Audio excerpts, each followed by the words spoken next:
Hi, and welcome to this live reading from Family Ties, Family Lies by Jacqueline Boulden. And this is presented by Itsy Bitsy Book Bits. Chapter 1. She should have said no. She should have stayed in her cozy Philadelphia area condo, sipping coffee and reading the newspaper. She could have let herself take it easy for a change instead of working because she was afraid to miss a big story. If only she'd made a different decision, she wouldn't be in such a hot mess. Rose, Rose, where are you? Her colleague called over the boisterous crowd. Some guy's arm pushed against her mouth and most of one eye, so she couldn't respond. She raised her right arm to break free of the protester's grip, but he had a good 100 pounds on her. She was more concerned about her Nikon D6 and 200mm lens than she was about almost anything else. Except for breathing. The man's shirt, smelling of sweat and a bacon and eggs breakfast, inched more into her mouth, further impeding her breathing. His beefy arm squashed the right side of her nose. She pushed again. Nothing. Panic battled for space in her oxygen-deprived lungs. She sucked in a whistle of wind through her remaining open nostril, then shouted the way her self-defense coach had taught her. It was challenging with a mouthful of arm. She pushed with all her might. The protester jerked away. Gravity pulled Rose toward the dark gray pavement between Philadelphia's City Hall and busy Market Street. She threw out her right arm to break her fall. An elbow jabbed into her ribs. She moaned at the searing pain and loss of control. At that moment, two muscular hands reached under her arms and kept her from falling. Rose breathed a sigh of relief. It didn't last long. Those hands pulled away as another body spun her around. So quickly, all she saw was a blur of dark blue Union t-shirts. Rose grabbed her camera tighter to her chest and felt the earth drop away again. Her shoulder screamed as her body twisted and her right shoulder swiveled in a way it wasn't made to. Rose hit the pavement. Hard.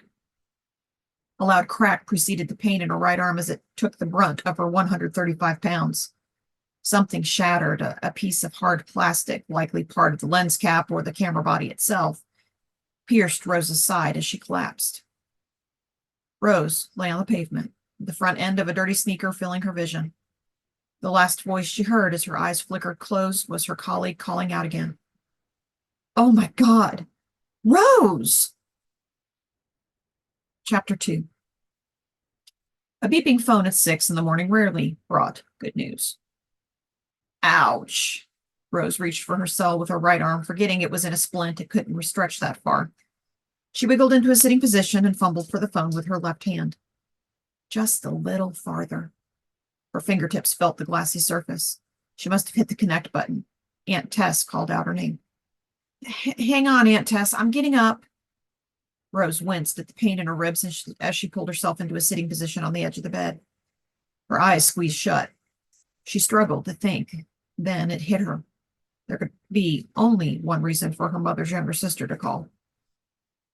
What's wrong? Is it Mom?" she blurted.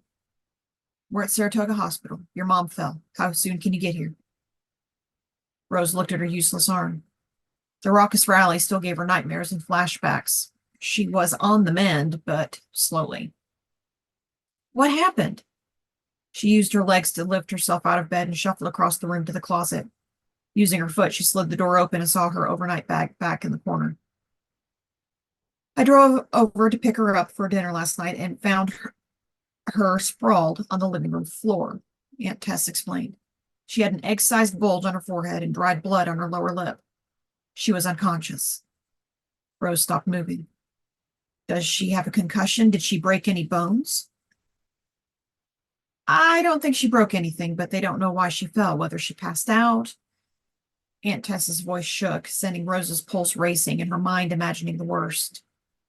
"Doctors ran blood tests and took x-rays, but we don't know the results yet. I didn't call you last night because I didn't want to worry you until we learned if it was serious. Your mother is pretty shaken up in addition to whatever is going on with her physically." "How soon can you get here?" she asked again, insistent. "She's going to be okay, isn't she?" Rose leaned against the wall and tried to clear her head. Surgery on her right arm was 3 days ago, and she'd struggled to find a comfortable position in bed to accommodate her wounded arm.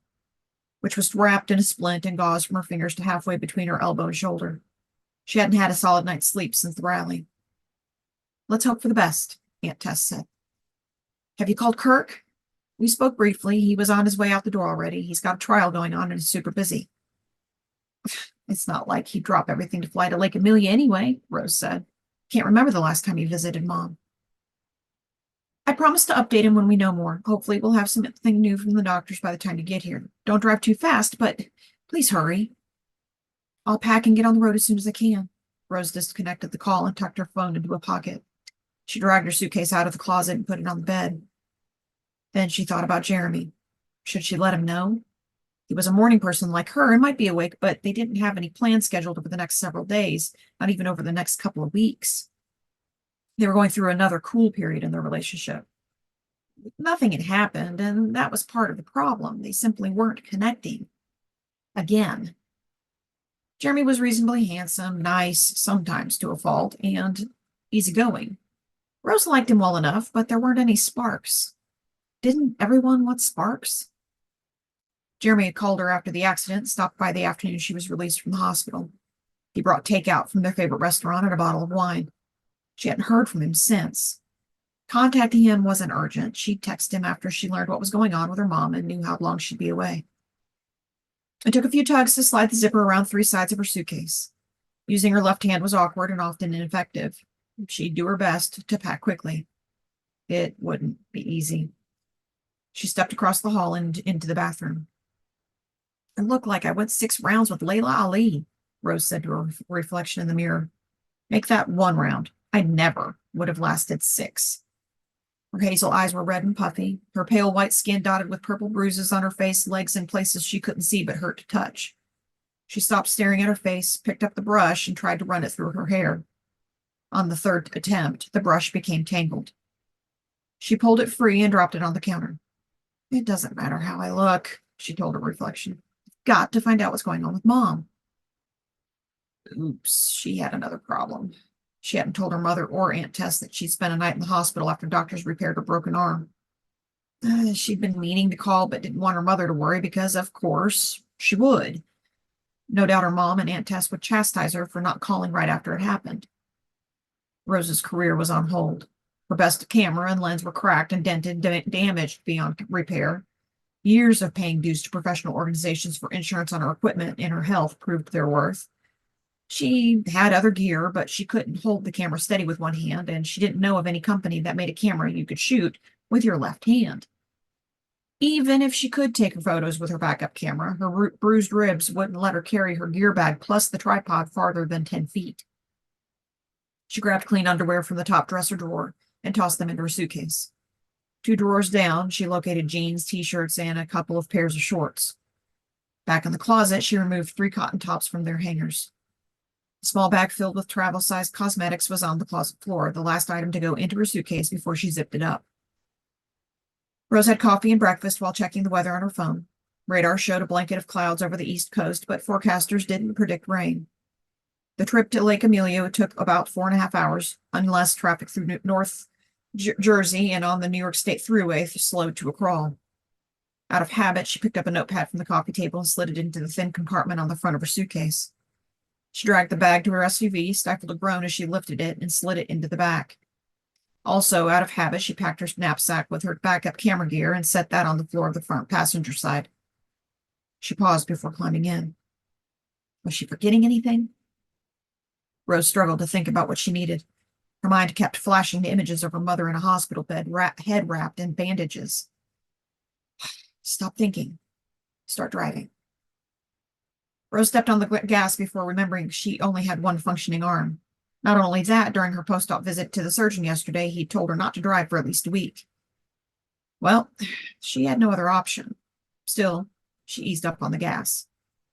She was anxious to find out what was going on with her mom, but trips to her hometown in upstate New York filled her with mixed emotions. The area was beautiful and people were friendly, but being in Lake Amelia sometimes felt like that scene in Star Wars where the sides of the garbage pit kept closing in on Han Solo and company.